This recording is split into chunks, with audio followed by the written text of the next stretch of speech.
اعوذ باللہ من الشیطان الرجیم بسم اللہ الرحمن الرحیم۔ شداد کی جنت۔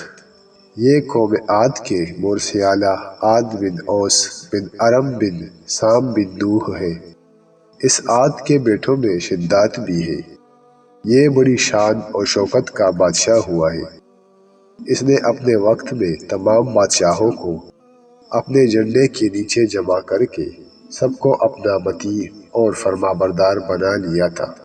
اس نے پیغمبروں کی زبان سے جنت کا ذکر سن کر براہ سرکشی دنیا میں ایک جنت بنانی چاہی اور اس ارادے سے ایک بہت بڑا شہر بنایا جس کے محل سونے چاندی کے اینٹوں سے تعمیر کیے گئے اور زبرجد اور یاقوت کے ستون ان کی عمارتوں میں نصب کیے گئے اور ایسے ہی فرش مکانوں میں بنائے گئے۔ سنگریزوں کی جگہ آبدار موتی بچھائے گئے۔ ہر محل کے گرد جواہرات سے پر نہریں جاری کی گئی۔ قسم قسم کے درخت زینت اور سائے کے لیے لگائے گئے۔ الغرض اس سرکش نے اپنے خیال سے جنت کی تمام چیزیں اور ہر قسم کی عیش اور عشرت کے سامان اس شہر میں جمع کر دیے۔ جب یہ شہر مکمل ہوا تو شداد بادشاہ اپنے اعیان سلطنت کے ساتھ اس کی طرف روانہ ہوا۔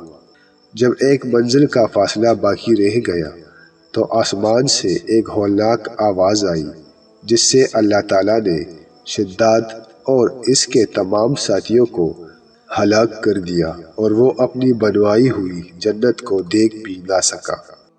حضرت امیر معاویہ رضی اللہ تعالیٰ عنہ کے دور حکومت میں حضرت عبداللہ بن کلابہ اپنے گمشدہ اونٹ کو تلاش کرتے ہوئے صحرائے عدن سے گزر کر اس شہر میں پہنچے اور اس کی تمام زینتوں اور آرائشوں کو دیکھا، مگر وہاں کوئی رہنے بسنے والا انسان نہیں ملا۔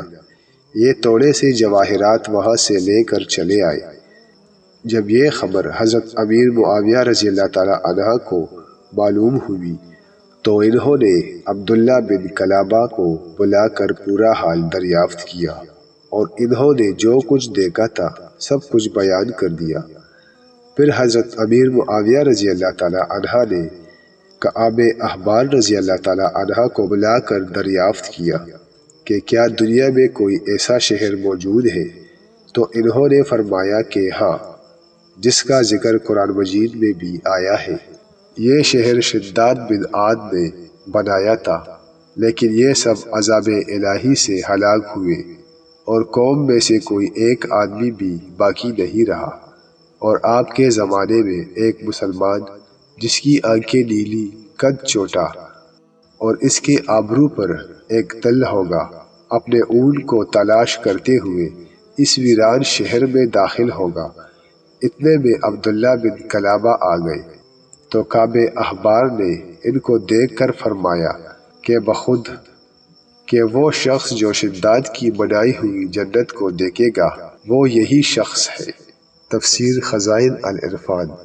قوم عاد اور دوسری سرکش قوموں کا حال بیان کرتے ہوئے قرآن مجید نے ارشاد فرمایا ہے، کیا تم نے نہ دیکھا تمہارے رب نے عاد کے ساتھ کیسا کیا؟ وہ ارم حد سے زیادہ طول والے کے ان جیسا شہروں میں پیدا نہ ہوا۔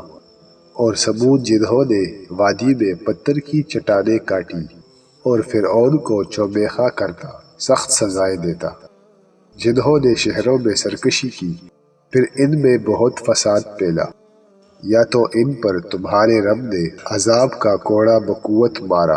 پارہ نمبر 30 سورہ فجر۔